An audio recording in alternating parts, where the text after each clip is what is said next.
So you think woodworking is for people with giant workshops? The kind with more tools than a hardware store and a budget bigger than your mortgage? I'm here to tell you that's a myth. It's a total lie.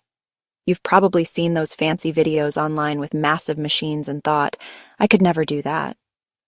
But what if I told you that you could start making amazing things with just a few basic tools and less money than you'd spend on a couple of pizzas?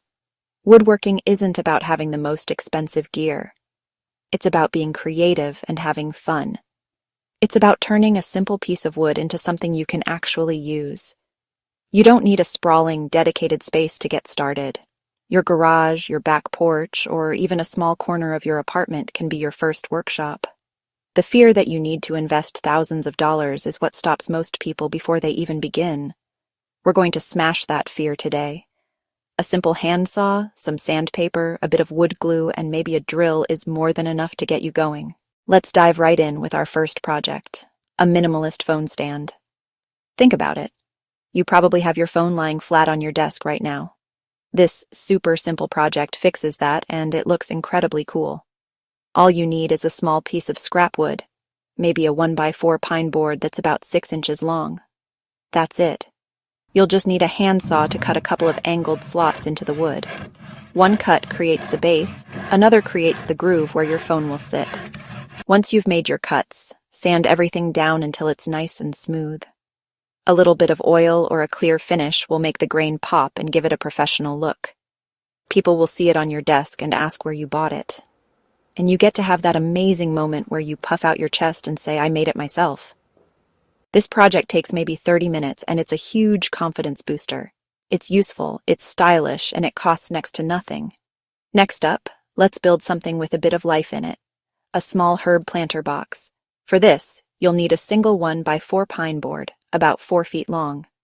This should cost you less than $10 at the hardware store. You'll cut this board into 5 pieces, a bottom, long side 1, long side 2, short end 1, short end 2. Glue the sides, add a few small nails, optionally drill drainage holes, sand and paint or stain. Finished. Ready for another project you can finish in under an hour? Let's make a set of wooden coffee coasters. These are useful and make a perfect, personalized gift. No more water rings on your coffee table. For this project, you can use a thin piece of plywood, a cedar fence picket, or a small hobby board from the craft store. A single board that costs around $5 can easily yield a set of 4, 6, or even 8 coasters. Squares are the easiest, but you can get creative with other shapes if you feel adventurous. The process is straightforward. Just measure and mark out your coaster shapes, say 4-inch by 4-inch squares. Sand all the sides until silky smooth. Then apply a few coats of polyurethane or food-safe oil to protect the wood from moisture. You've just made a beautiful, functional set of coasters for pennies apiece.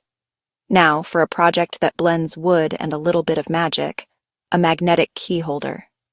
This thing is slick. It's a simple, minimalist block of wood that you hang on your wall, and your keys just magically stick to it. For the wood, a nice piece of hardwood scrap like oak or walnut looks fantastic, but a simple piece of pine works just as well. You'll need a block about 8 to 10 inches long. The secret ingredient? A few small, strong neodymium magnets. Drill shallow holes in the backside. Don't drill all the way through. Leave a thin layer on the front. Drop a magnet into each hole and secure with epoxy. Add keyhole slots for mounting. Hang it up and watch keys snap in place. That's literally it. It's an impressive trick that is surprisingly easy to pull off. Our final project is a decorative wall shelf. A decorative wall shelf. Simple, stylish. Think a floating shelf. For a floating shelf, you can make a hollow box that slides onto a hidden cleat. Install a hidden cleat on the wall, or go even easier with a minimalist shelf and geometric brackets. Using a single pine board or a single poplar board, these look like high-end decor but cost very little. Cut the main shelf piece, cut 2 identical triangular supports. Use a bit of glue and a few brad nails to hold it together. Big impact, tiny budget. Customize size and shape to fit your space. This feels like a real step up from small objects to furniture. Design possibilities are endless. So let's recap. Minimalist phone stand, herb planter, coffee coasters, magnetic key holder, decorative wall shelf. You don't need a fancy workshop or a truckload of tools. Now it's your turn. Pick one that excites you. Head to the hardware store and give it a try. When you finish, take a picture and share it with #myfirstwoodproject.